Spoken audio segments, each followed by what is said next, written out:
Hello, everyone.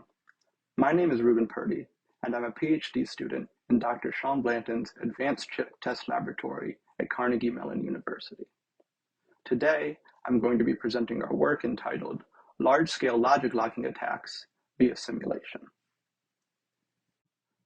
I will begin the talk with an introduction, followed by some specific background on logic locking. Next, I'll discuss the methodology of our new logic locking attack, and then provide attack results. Finally, we'll provide concluding statements. Integrated circuit security is becoming an increasingly relevant issue as almost all modern hardware design companies have switched to the fabless business model. This means that due to the increased complexity of integrated circuit manufacturing, most hardware designers rely on third-party foundries to make their circuits. However, exposing the hardware design to a third party opens the door for nefarious actors to take multiple undesirable actions. Firstly, they could insert hardware trojans into the design. Hardware trojans are modifications to the intended circuit functionality which cause the circuit to engage in some sort of unintended behavior, such as leaking secrets or producing some sort of faulty output. Additionally, a third party could reverse engineer sensitive intellectual property from a hardware design they are given to manufacture. Lastly, it is possible to overproduce designs. If a designer requests 1 million chips to be fabricated, it's possible that a manufacturer could actually make 2 million chips, sending half back to the designer as requested and selling the overproduced chips on the black market. In response to these concerns, logic locking has been proposed as a technique to prevent nefarious third parties from engaging in unwanted behavior. Logic locking modifies the hardware design flow by applying a transformation or lock to the design which modifies circuit functionality in some way. This locked circuit is then the design which is sent to the manufacturer. Without a mechanism to unlock the circuit, the manufacturer is left with a circuit which does not behave correctly, preventing the use of the circuit by nefarious parties. Upon receiving the manufactured circuits back from the manufacturer, a trusted party will unlock them, which will restore the correct circuit functionality. Then, these unlocked circuits can be sent to the market for purchase by the intended end users. In a typical logic locking flow, circuits are locked by adding a set of primary inputs to the circuit, known as key inputs. If these key inputs are driven by the correct values, the circuit is unlocked, restoring the correct functionality. However, if the key inputs are driven to some incorrect values, then the behavior of the circuit will be modified in some way, rendering it unusable. Since the initial conception of logic locking, a large number of locking methods have been proposed in the literature. The driving force behind this plethora of techniques is the success of a set of attacks on logic lock circuits, which are able to restore correct functionality to the lock circuit without directly being given access to the correct key input values. Thus, a logic locking attack breaks the lock applied to a circuit, again opening up the door for things like overproduction. So, in response to the success of such attacks, further locking methodologies are proposed, some of which are then subsequently broken by new attacks. In this talk, we'll be using the following locks for evaluation. They are emblematic of a subset of logic locking techniques which could be referred to as insertion-based techniques. They tend to provide a high amount of functional obfuscation with relatively low overhead. Although these lock types are the current target for our evaluation, extending our method to other lock types is intended future work. As previously stated, many logic locking attacks have been, in general, very successful. However, they tend to have difficulty scaling to larger circuits. When given industrial-sized designs, existing techniques will often time out, even on logic locking methodologies which can easily be broken on smaller benchmark circuits. Results from previous papers have focused on smaller designs in general, as shown by the gate counts given here, which correspond to the largest circuits attacked in some previous works. Today, we will present a new logic locking attack, which is able to scale to large-scale circuits in a way that these previous techniques could not, and demonstrated on some large-scale designs, including a design with 100,000 gates and 5,000 key inputs. Before we introduce the attack, however, we'll start with some general background on logic locking attacks and defenses. The first logic locking technique that was introduced in the literature is known as random logic locking. Random logic locking adds parity gates to random lines in the circuit, with the added key inputs driving the other inputs to these parity gates. This causes the value on the line to become inverted if a key is driven to an incorrect value. For example, applying a value of 0, the key input K1 leaves the line unmodified with respect to the value in the original circuit. However, applying a value of 1 to key input K1 flips the value of that line, inverting it with respect to the original circuit.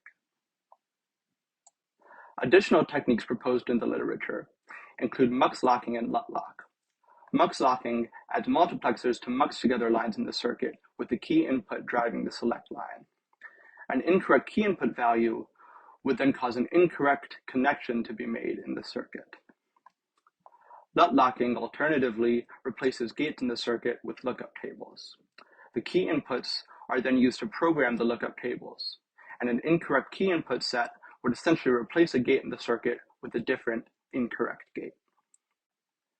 With these example methodologies in mind, we will now discuss logic locking attacks. But first, we must define the attack model assumed in this work. Typical logic locking attacks either assume an oracle-based or oracle-free attack model. In this work, we will use the former. In this model, an adversary has access to two main artifacts. First is the netlist of the lock circuit, which, in the case of a third-party manufacturer, could be obtained from the circuit layout, which is given by the designer. Additionally, the attacker has black box access to the unlock circuit, which is referred to as an oracle. An adversary could obtain an oracle by purchasing an unlock circuit from the market. The correct key will be applied to the unlock circuit, but it will be stored in a tamper-proof memory to prevent an adversary from directly accessing it. The SAT attack is one of the most successful logic locking attacks proposed thus far. It uses a MITRE circuit along with the satisfiability solver to find primary input values which distinguish sets of key input values which cause different circuit behavior. The MITRE circuit is constructed as shown, with the same inputs driving two copies of the lock circuit. The key inputs for each lock circuit are controlled separately, and a SAT solver is run with the goal of making the output line satisfied. Thus, the SAT solver will find a primary input value and two sets of key input values such that this primary input produces a different output for each key input value set. This input value will then be run on the oracle circuit to obtain the correct output for that given input. Then, the input-output pair is added to the circuit model being solved by means of this constraint circuit. Any new input pattern found must also satisfy the constraint that both key inputs satisfy all input-output pairs found in previous iterations. Although the SAT attack is extremely successful at breaking many logic locking techniques, it has a potential issue with scalability. Each iteration of this technique will add a new constraint to the model fed to the SAT solver. As the model grows in size, each iteration of the solver will take longer, causing the solver to slow. Since the size of the constraint increases with the size of the circuit, this can lead to the model quickly becoming too large when attempting to attack large-scale circuits. In order to address this scalability issue, we introduce a new attack which can scale the circuits not breakable by the SAT attack.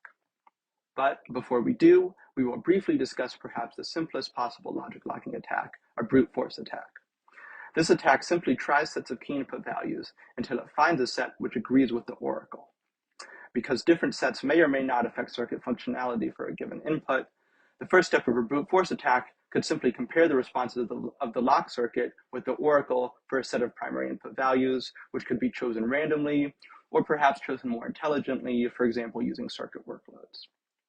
If a mismatch is found in these responses, then the set of key input values which is being tested can be definitively ruled out. And if multiple sets of key input values remain after this first step, Some more in-depth, time-consuming verification could be performed, given that this remaining number of sets is small enough to do this more time-consuming verification. An interesting point relevant to our discussion is the fact that the brute force attack requires no constraints to be carried over across each iteration of the attack. In fact, the only bookkeeping that needs to be performed is to keep track of any sets of keys which have matched with the oracle. Despite this advantage, in practice, brute force attacks are obviously infeasible for large keys because they require testing every set of key input values, the number of which will grow exponentially in the number of added key inputs. However, we have found that in many cases, trying every set of key input values is overly pessimistic, leading to our attack, which we call smart brute force. In the smart brute force attack, when we test a single set of key input values, we leave some of the key inputs set to X or don't care. If we use a 3-valued circuit simulator on the lock netlist to simulate this key, it is possible that some non-X values will still appear at the output of the circuit. Then we can apply the same input to the oracle circuit and get some output set. If, for the outputs which are not X in the lock circuit, there is a mismatch, then this partially defined key can be ruled out. Each iteration of the smart brute force attack begins by selecting a partially defined key for testing. Here, partially defined simply means that some key input values are set to X or don't care instead of being set to 1 or 0. The next step is to simulate the lock circuit with the chosen key. In this example random logic lock circuit, a key is chosen with key input K1 set to 1, while key input K2 is left as X. Then the primary input pattern 0, 0, 0 is simulated, which causes an X at the output Y1, but a value of 0 at the output Y2. Next, the same input patterns are applied to the oracle. In our example, let's say that in the oracle response, Y2 was actually equal to 1. Because in the lock circuit response, Y2 had a value of 0, we can infer that this partially defined set of key input values we tested is incorrect. In this case, because only key input K1 was set, this implies that the correct value for K1 is actually 0. By ruling out this one set of partially defined key input values, we have actually ruled out half of the total possible fully defined sets that would have had to be tested in a normal brute force attack. Namely, we skip every set that has key input K1 set to 1.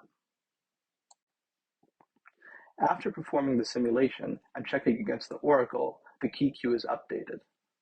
The smart brute force attack queues key input value sets through a search tree that starts with just one key input value defined and the rest set to X. If the set matches with the oracle on all tested inputs, then its children are added to the search queue. The children are created by choosing another undefined key input and setting it to 0 and then 1. If a mismatch is found, however, the children of that node are not searched. Different trees can be formed from each key input, and each tree can be searched concurrently, potentially on different CPUs to speed up the attack. This process is then repeated until either the key queue is emptied or the attack times out. As discussed previously, discovered key input values can be reported in real time as the attack progresses by routinely checking the key queue to see if any inferences can be made. We will now present the results of the smart brute force attack on example large-scale designs. These results show the progress of the smart brute force attack on 2 large-scale circuits, a cache controller and a CPU core from the OpenSpark T2 benchmark suite. The cache controller is locked with 4,500 key inputs, and the CPU is locked with 5,000 key inputs. Each circuit is locked with random logic locking, mux locking, or LUT lock. The SAT attack was also run on each of these circuits, but either exhausted memory or timed out after 2 weeks on all circuits besides the cache controller that was locked with LUT lock, which it was able to successfully solve. These results show the progress of the smart brute force attack over time in terms of the percentage of total key input values uncovered. Smart brute force is able to uncover a large percentage of key inputs in all cases, and in many cases, it does so in just a few hours. Notice how the attack tends to have a region where progress is made linearly, followed by a tapering where progress slows. The significant regions of linear progress are enabled by the fact that each simulation can be performed in constant time without any added constraints as the attack progresses. However, the attack begins to slow as each individual simulation becomes less successful at ruling out partially defined keys. Thus, more children are added to the search tree and the key queue grows. At this point, although the attack is able to still uncover some key input values, it is at a much slower rate. Now, because the attack reports progress in real time, it is easy to identify when progress begins to slow. At this point, if there are still too many key input values left to run a normal brute force attack, other strategies could be employed. For example, running a less scalable attack on the smaller number of remaining key inputs, or simply trying a new set of primary input vectors to test for each smart brute force iteration. Finally, we will provide concluding remarks. In this work, we have introduced a new attack which we call smart brute force. Its focus is on scalability, and it's able to uncover a majority of key input values on large-scale circuits through the use of commercial circuit simulation tools. In such circuits, it is able to outperform other attack methodologies and is able to do so while providing real-time progress. It can also be easily parallelized to take advantage of whatever other resources an adversary may have available. Future work includes extending the applicability of the attack to further locking methodologies, including circuits with a locked scan chain through circuit unrolling. Additionally, we are exploring the combination of the smart brute force attack with other attacks, such as the SAT attack, by sharing the knowledge discovered by each individual attack in real time so that each attack can benefit from the collective knowledge found.